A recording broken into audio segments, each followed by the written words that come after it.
All right, movie maniacs, let's talk about one scene that's been burned into our brains since 2003, the hallway fight from Oldboy. Now, this ain't just some spontaneous, unintelligent brawl. It's a ballet of brutality, a freaking masterpiece of mayhem that redefined action choreography. It's raw, it's real, and it's got more tension than a Hitchcock flick. So buckle up, because we're going to dissect this sucker and squeeze out some juicy lessons for all you aspiring screenwriters out there.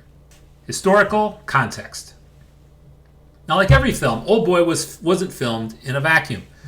There's an interesting background to why it came out in the time and space it did, as well as why it's so graphic in terms of violence and gore.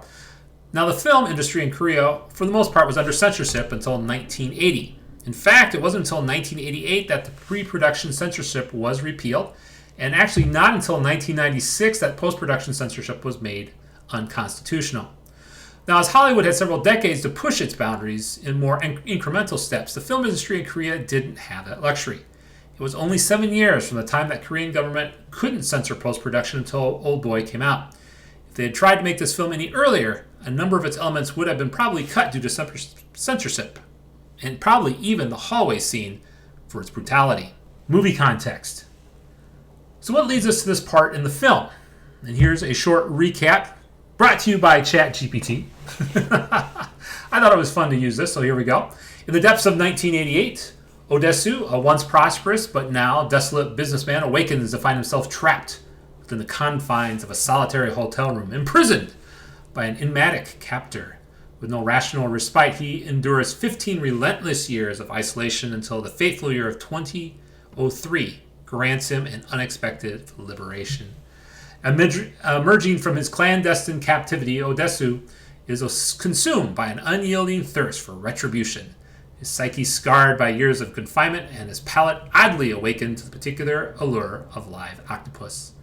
As he navigates the bustling streets of society, he forms a tenuous bond with the alluring Maidu, their lives intertwining amidst a maelstrom of violence and vendetta. Armed with nothing but his fists and a steely resolve, Odesu embarks on a harrowing quest to unveil the identity of his tormentor, leaving a trail of shattered bones and shattered lives in his wake. Yet with each brutal encounter, the veil of secrecy surrounding his inexplicable imprisonment begins to lift, revealing shocking truths that threaten to unravel his fragile grift on reality. In a whirlwind of hammer-fueled fury and visceral confrontations, the true extent of Odesu's ordeal is laid bare, culminating in a cinematic tour de force that stands as a testament to the indomitable spirit of the human soul and the enduring power of vengeance. Again, you can thank ChatGPT. I said I wanted a cinematic recap of the story, and so that's what you get for that. So I thought that was pretty cool.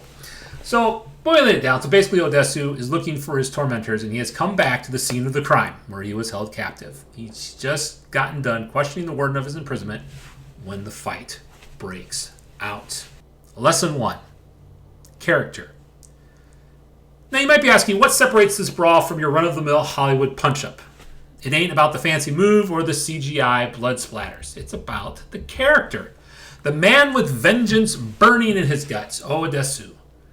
We feel his desperation, his rage. Every bone-crunching hit is fueled by 15 years of solitary confinement. This ain't just a fight. It's a freaking character arc unfolding in a hallway. There are a couple of interesting notes about the fight. The first is that we don't know the people Odesu is fighting. They are meant to be a nameless horde because Park Chan-wook, the guy who wrote this, is using this to help us as the audience to see the fight as a microcosm for a movie, where the hero starts off and then gets into trouble, even being at his lowest point, but bouncing back and eventually taking on all the bad guys or bad things that are happening to him. In some sense, we as the audience are supposed to, at least in all good movies, identify ourselves with the protagonist. So this fight feels more visceral because we can identify with Odesu with the fight because it makes it our fight. The second interesting thing about this fight scene is the choice of weapons. You notice there's no guns. Now the reason for this is that guns are hard to get in South Korea. I know you can get sport rifles and stuff like that, but I think you need to leave a lot of your pistols and stuff in the police stations in South Korea.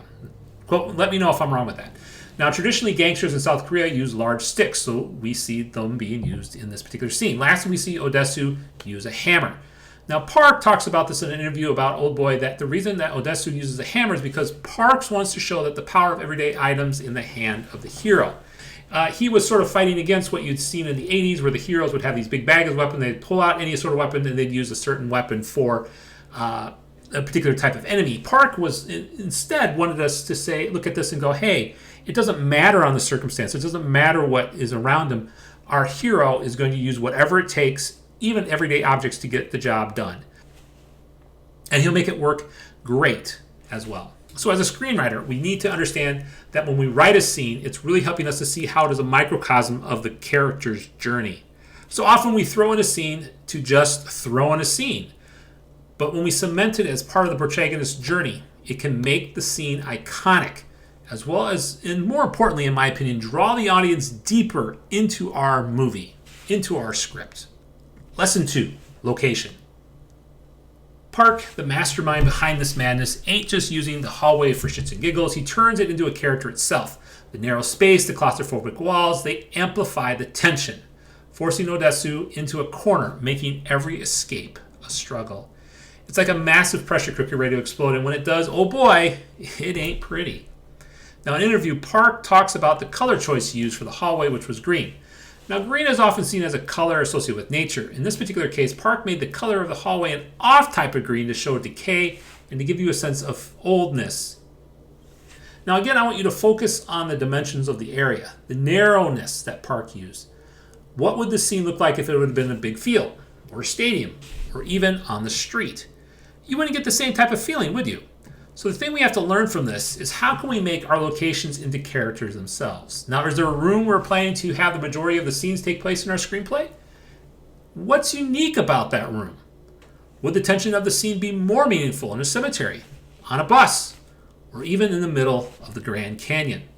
Take a look at your scene and ask yourself, what can I do to make this particular location iconic, or at the very least memorable? Lesson 3, pacing. This fight ain't just a chaotic mess. It's got rhythm, it's got pacing. We get moments of slow burn tension building up to explosive bursts of violence. It's like an awesome symphony of pain, with each hit, each grunt, each desperate gasp for air playing its part.